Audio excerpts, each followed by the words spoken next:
శ్రీకాకుళం జిల్లా పలాస మండలం సుబ్బిగుడ్డి గ్రామంలో పోలీసులు ప్రజల మధ్యకు వచ్చి భద్రతపై అవగాహన కల్పించారు. కాశీబుగ్గ ఎస్ఐ ఆర్ నరసింహమూర్తి గ్రామస్తులతో సమావేశమై నారీ శక్తి భద్రతపై ప్రత్యేకంగా మాట్లాడారు. ఇటీవల కాలంలో ఒడిశా రాష్ట్రానికి చెందిన దొంగల సంచారం ఎక్కువగా ఉందని, గ్రామ ప్రజలు అప్రమత్తంగా ఉండాలని హెచ్చరించారు. కానీ వాడు ఏంటంటే స్టీల్ కప్పులు అందరూ వాడుతున్నారు.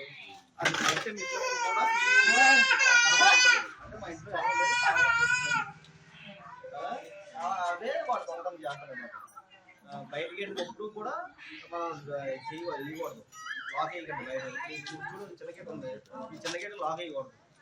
లాక్ వేసారంటే మా ఇంట్లో ఎవరు లేరు, మేము లాక్ వేసుకుని బయటకు వెళ్ళిపోయామని చెప్పేసి దొంగ సిగ్నల్ అదే. ఆ ఆయిల్నే కొడతాడు. ఇప్పుడు ఈ ఇల్లులు ఉన్నాయి, దొంగ ఏ ఇల్లు కొట్టలేదు, మా ఇల్లు ఎందుకు కొట్టాడో మాకు ఎవరో ఎక్కడెక్కడ తక్కువ మంది వాడుతున్నారు.